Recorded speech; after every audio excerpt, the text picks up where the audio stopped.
We recognize the state of Mississippi and our newest member, Mr. Palazzo. Well, thank you, Mr. Chairman. And before I get into questions, I'd briefly like to express my gratitude and appreciation to the Appropriations Committee and the members of Congress, our conference, for allowing me to serve in the seat our friend and colleague, Alan Nunnally, held.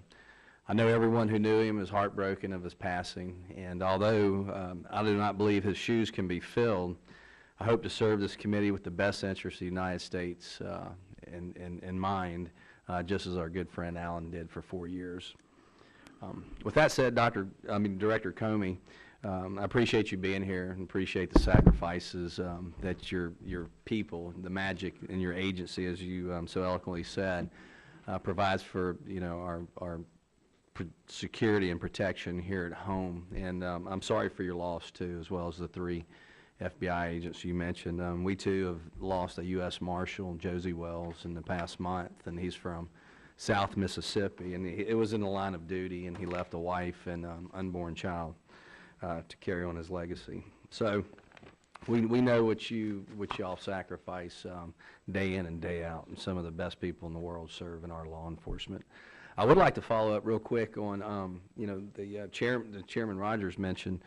He brought up China, and China is something from Armed Services and Homeland Security. My former committees has always piqued my curiosity. They seem to be aggressively building up their military and their space capabilities. And it sounded, and I don't want to put words in your mouth, that we know China, the government of China, is involved in cyber attacks on the American government and American enterprise. And so, knowing that, and just indicting 5 individuals to kind of expose them and shame them, I don't think it really works with China, since it has the consent of their government.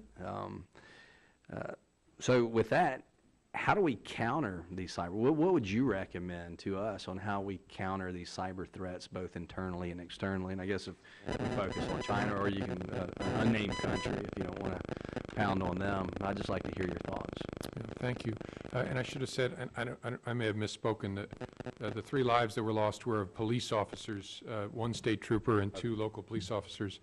As you'll agree, it doesn't make any difference. It's still great people lost in the line of duty.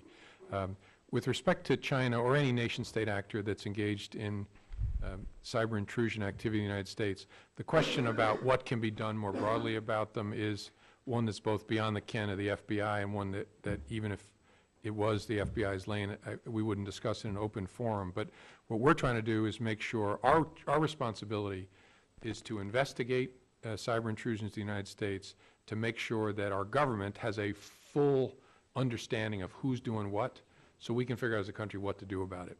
One of the things that we have been involved in is bring criminal charges against some of those actors as part of a toolbox approach to try and change behavior with the Chinese. There are a lot of other things that are beyond the FBI that I know have gone on, diplomatic, for example, and as part of a lot of international forums. Our government, I know, is working to try and adopt some norms to get the Chinese to go along with them.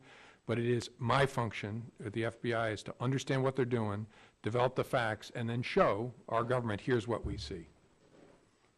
Well, I understand, that the cyber threat is real, and I think Congress and the American people are recognizing that it's real, and it is a clear and present danger. I hope we're doing everything that we can as members of Congress to provide your agency as well as others with the resources to counter this threat, because it's not just illegally downloading music, but it's a huge fear that if they engage in some form of cyber attack, that it could cripple our critical infrastructure. And the last thing I'd want to see is the lights go out and your ATM doesn't work, your navigation on your car and your phone. I think it would cause a huge amount of panic in our country. You also mentioned something about the siren song of the radical Islamists.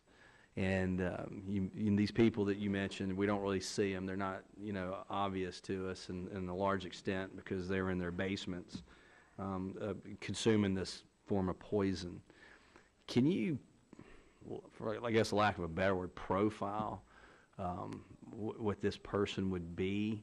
And is there a certain, something about their demographics that make them vulnerable to this poison? Because I agree with you, it is a poison, and we don't need our young, we don't need anybody in America consuming it. Yeah. In a way, I wish I could. That's one of the challenges of this threat, is when we talk about travelers, the people that we know who have gone to Syria to hook up with ISIL range from 18 to 62.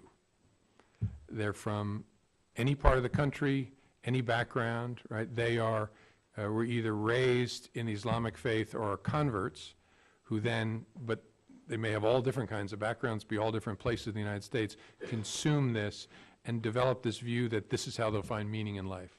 So they are, the one common characteristic they have, which unfortunately is not a great marker for me finding them, is they are people who are troubled souls seeking meaning in life.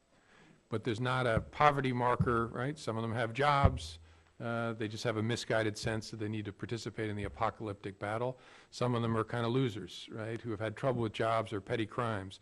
But there isn't a particular pattern. We've studied it pretty closely, very closely, and searched for the pattern. But so far, I can't offer you one. Thank you, Director. I yield back. Thank you, Mr. Chairman.